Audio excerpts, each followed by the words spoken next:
Hi, everyone. I'm Ivan Biuki, and welcome back to Wall Street Silver. Our guest today is E.B. Tucker, the author of Why Gold, Why Now, and director of Metalla Royalty and Streaming. E.B., welcome back, sir. Thanks for having me, Ivan. Yeah, it's an absolute pleasure. E.B., the conflict in Eastern Europe, it's super unfortunate, and it's a really tense time. And looking towards the economy, are people confused always reading these headlines? And what's your opinion on that? Yeah, I mean, stop reading the headlines or get your mind right. I mean, I have a Bloomberg terminal behind me. I read everything on the terminal every day, and people say, "Why would you read that propaganda?" I said, "Let me tell you something. You got to see these headlines to know what not to do. So you got to read the news, understanding how things work, and how do you get to that point? Well, it's just experience, travel, wisdom, friends. Markets up, markets down." You do this long enough, you figure out what's going on and you scan all the headlines and boom, you know exactly what's happening. But the average person is bamboozled. That by the time they read about inflation, it's already happened. Ivan, I want to tell you something about inflation. I bought another car last Monday, okay? I have 3 cars. It's too many cars, but I needed a nice sedan, okay, European sedan. I had a really interesting experience at the dealer. Okay, first of all, there's no cars. All right, this is a luxury dealer, no cars. They have cars on order, but they don't know when they'll get there. So I wanted this car. They had one of the cars that I liked, and it turned out to be kind of exactly what I thought was what I wanted. And the guy told me, he said, "Well, I'm going to have to calculate the price." I'm like, "Well, it's right here on the sticker." No, we got to put the market adjustment on there. Have you heard about this? Have you heard about this? Okay, so market adjustment is a surcharge that you have to pay to get a car. This is a surcharge. It's a surcharge. So the guy rings up the car, full MSRP. Remember when you used to negotiate?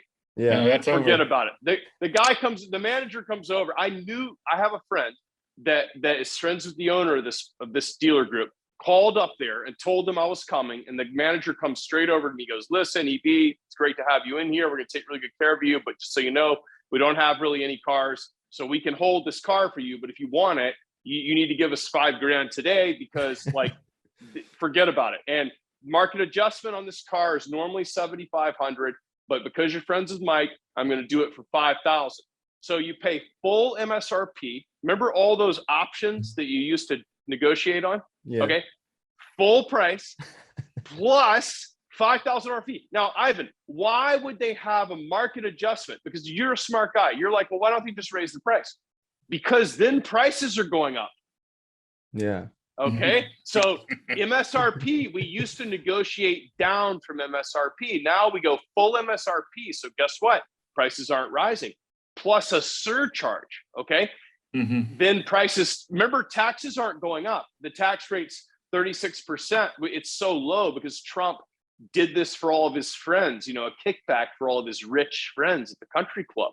But we have a surcharge. So taxes are low, but with all the surcharges, they're higher than they used to be. You see the game? Yeah. People, wake up, people, wake up.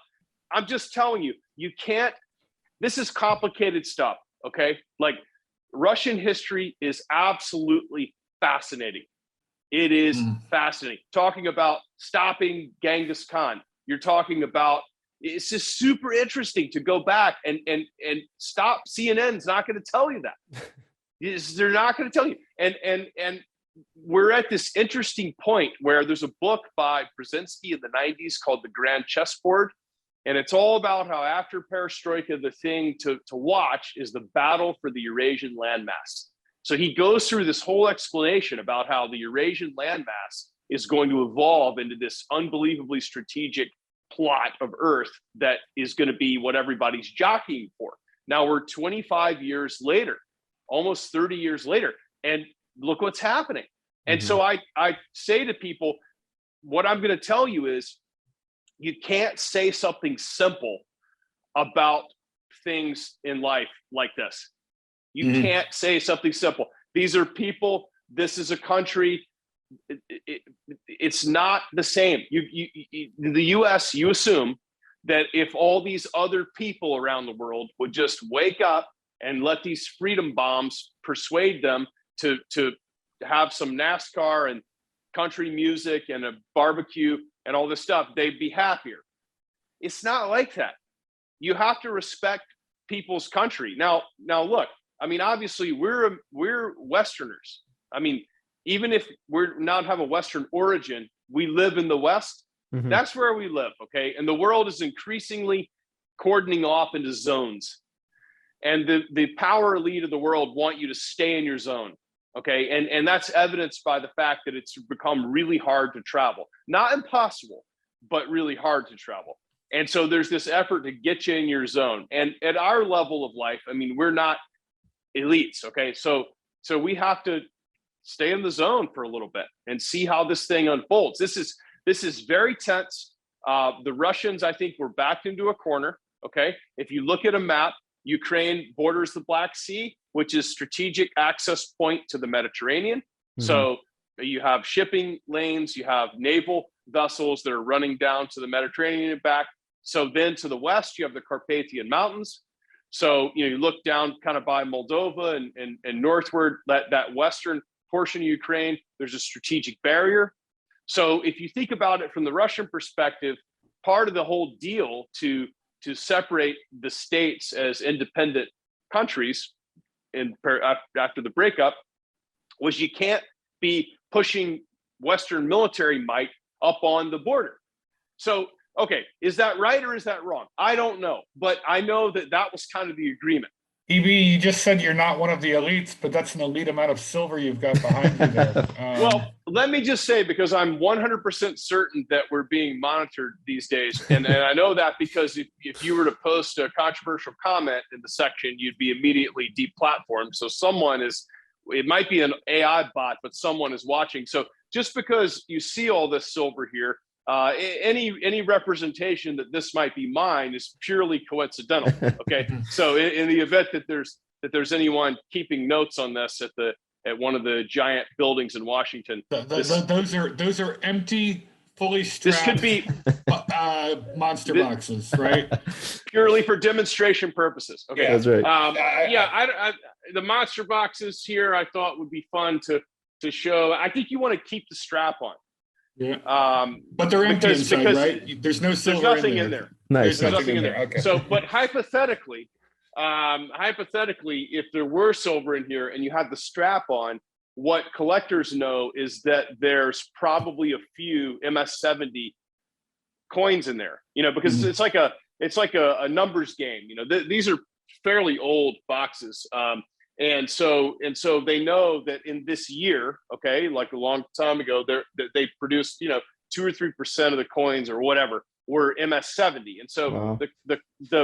the reason why you want to keep it strapped is because if you open it, then the person that buys it from you, I mean, of course the silver is real, but the person that buys from you says, well, how do I know you didn't send the box to a grading company, pull out the perfect coins and put in regular coins, which is totally fair.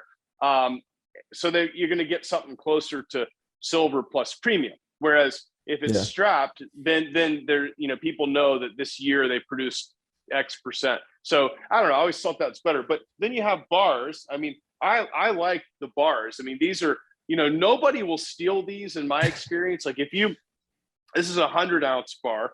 And so, it's stamped Johnson Matthey. I don't know if they're in business anymore. Or one of them has gone out of business. This one's an Engelhard, but nice. But okay, you use them as a doorstop, or if you paint them black or make them look like a rock, you can just leave them outside by your front step. Nobody will touch them. Yeah, I mean, nobody wants this. Like I'm telling you, like this is the average American would try to peel the wrapper off and eat it. I mean, there's nothing. They have no idea what this is. There's chocolate inside. Yeah. But guys, like, okay, so my book is Why Gold, Why Now? I mean, so everybody thinks it's about gold. It's really not. I mean, the book is really about how I created a fortune in the royalty business and how you could do the same thing I did. I mean, it's not like my father is a furniture salesman. Okay. So, I mean, like, has absolutely nothing to do with anything that I've done for the last 22 years, other than, he's very like a fan, but my point is, it wasn't like my dad was running a mining company and said, you should start a royalty company. Like Brett Heath and I figured this business out on our own. So while I mean, of course, it's nice to have metals. Okay, like let's say this is like 1,800 to plus ounce equivalent of the empty boxes of silver, like hypothetically speaking, plus bars. Okay, so this is two, hypothetical 10-ounce gold bars. Okay, these are PAMP. They're stamped with PAMP. Which, by the way, the lady on the front, Lady Fortuna, my friend was telling me that if you study Lady Fortuna, that all this cornucopia comes out of the pineal gland on Lady Fortuna. I think it's a fascinating story. I'll leave it to people to search online for that. But let's say you take two of these and a Mexican 50 peso, which is a really cool gold coin because it's 37.5 grams. So it's more than an ounce. And sometimes you can find them mispriced. This is about the same as all that silver. Okay, so you get to a point in your journey in life that while you still love silver, it's not quite as practical because it becomes really difficult to maintain like the percentage levels that you want in metals at a certain stage, because otherwise then you go to like a PSLV or something, and it's like it kind of defeats the purpose. You're it's not really the same thing that you were looking for. So my point is that while I like silver, gold becomes a lot more practical over time. And I think people should see that like there's no harm in buying one gold ounce. I mean, in my book, I talk about how much to own, like percentage. It's a lot lower than you think. I mean, I give a formula that shows you what it looks like if you had 3% of your money in metals. And I think it doesn't really matter what you have. People are like, how much silver, how much, it doesn't, it's just, whatever you want, right? I mean, like if you love silver and that's what you want, get silver. But you come to a point where gold takes up a lot less space. Let's touch on the royalty business because the thing in my book that I've sold like 40,000 books, which is more than I thought I would sell when I self-published.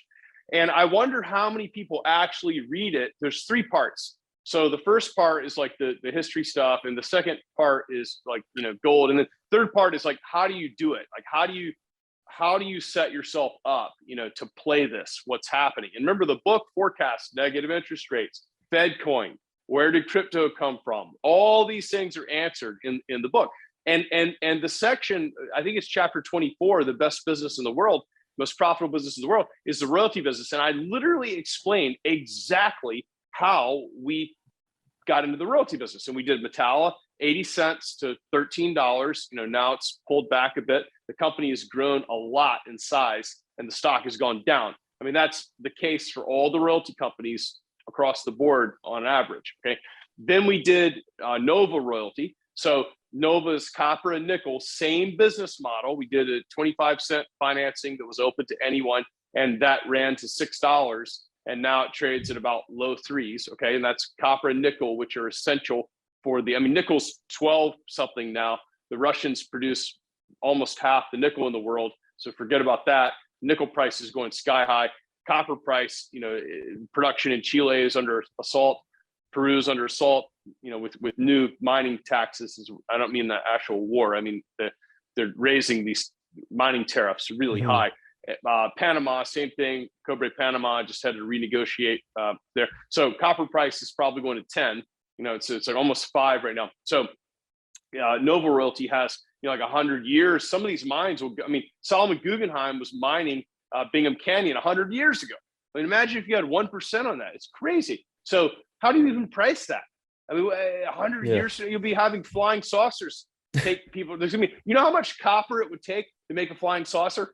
I mean, you're talking about like so much copper. Okay, so then now we're doing carbon neutral royalty, and that company is private, but it has a website, carbonneutralltd.com, or a lot of people email me on LinkedIn and ask, can you send me the website?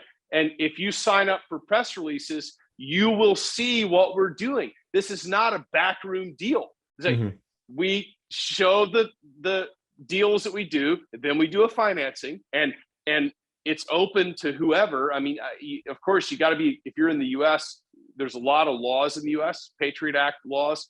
So the US is like really draconian with who can invest. But you got to be accredited or sign an accreditation. I don't know how it all works. I don't do this. This is not what I do. But my point is that people can get involved and watch.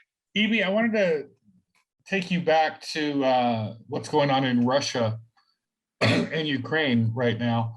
And SWIFT, they're kicking everyone off of the system, right? They're kicking Russia out of the system right now, making it impossible for us to buy commodities from the Russians. And Russia is a huge exporter of a lot of major commodities to the rest of the world. Natural gas, wheat, oil, aluminum, copper, just some of them. And we're already seeing stories that it's becoming very difficult for Russia, even though they're not sanctioning the oil or natural gas. Today, these prices are skyrocketing because even though they're not sanctioned, people are trying to avoid them still. But is that even possible? I mean, could the world do without Russia? Is that even an option? If you know your history, you know that sanctions and blockades are extraordinarily profitable for the pirating types. Mm-hmm. And my friend Lou, who I hope is watching, is a shipping magnate and also a real gentleman. He sent me this morning a fascinating article from Tradewinds, which is the shipping industry, industry rag. And it was all about how there's these mysterious 16 to 20-year-old VLCC ships that were supposed to be scrapped because they don't meet all the emission requirements, of course, right? And they're owned by this like bizarre network of Middle Eastern shell companies where they trade the thing like 12 times between companies that have a PO box, and they mysteriously loaded ship to ship with their transponders turned off, like between October and say middle of December, and then just threw the thing in low gear and went like 2 knots per hour to sit off China and wait. So I mean, Lou is a first class, Georgetown grad, guy that looks great in a tuxedo. So I mean, he's not going to allege that there's any sort of, he's just not going to go there. Okay. Mm-hmm. But my point is the history books are better at this. Like, remember there were certain flags you fly on the ship, which meant you could pass or not pass. And this is all, all this great Rothschild history where they have all these blockade runners and all this different stuff that were going on. So when you see sanctions, I mean, the sanctions are for you. Okay. But there will be shadowy types that will evade the sanctions and will trade around that and will make lots of money because you'll have, like, remember the UN oil for food program? Mm-hmm. And there was guys that had to go live in Switzerland in a cave with like 300 million because they scammed the oil for food. Remember this? I mean, this is, you forgot about this, right? Yeah, it's like, I know the history. That's the whole thing that happens in this world where everything is coming at you so fast, is that you forget about the last hysteria. So guys, the thing is that you go to the grocery store now and the prices are up. You go to the grocery store in 6 months, mm-hmm. way up. I mean, $10 wheat means it takes a while for that to come through the system. So you got to get ahead of this. This is all going to be coming into the newspaper in the summer. You got to get ahead of this. You got to do it now. And if you listen to this interview, you see how to do it now. I mean, I'm playing it with the royalties. Okay, because the royalties capture that future. You start pricing in higher prices into the royalty values, the stocks go absolutely bananas. I mean, you don't want to buy a truckload of wheat. I mean, you don't want to buy a big block of copper. You want to buy a copper royalty. That's how you want to play this. But gold will play it too. It's heavily financialized gold. Last week there was 40% of a year's supply that turned over on Thursday in the futures market. Okay, that's paper trading. So there's a lot of effort to keep the prices down, but it won't work because the Russians they say 75 million ounces. I bet they have more, and they're producing a couple hundred tons a year, which they're not going to export. So look, the world is getting very interesting, and that's when you make money. Well, EB, you are wildly entertaining to listen to. I want to thank you for joining us and talking to our audience, and let's do it again in the next 3 months or so. We appreciate your time. Absolutely. And hope everybody keeps track of carbonneutralltd.com and you guys too. And we'll talk soon. And on that note, coal is going through the roof. How does that play into your carbon thesis? Well, they're just going to make coal, it's going to go even higher. I mean, coal's not going to go away, right? I mean, it's like, it's totally foolish to think that it goes away. I mean, there's going to be, some guy using a cook stove in India somewhere burning coal for the next 1,000 years because it's the most energy dense fuel on the planet. So we got so much of it. They're gonna burn a lot of it still. It's not. This carbon industry is a mandate. Well, thank you very much, Evie. We appreciate your time, buddy.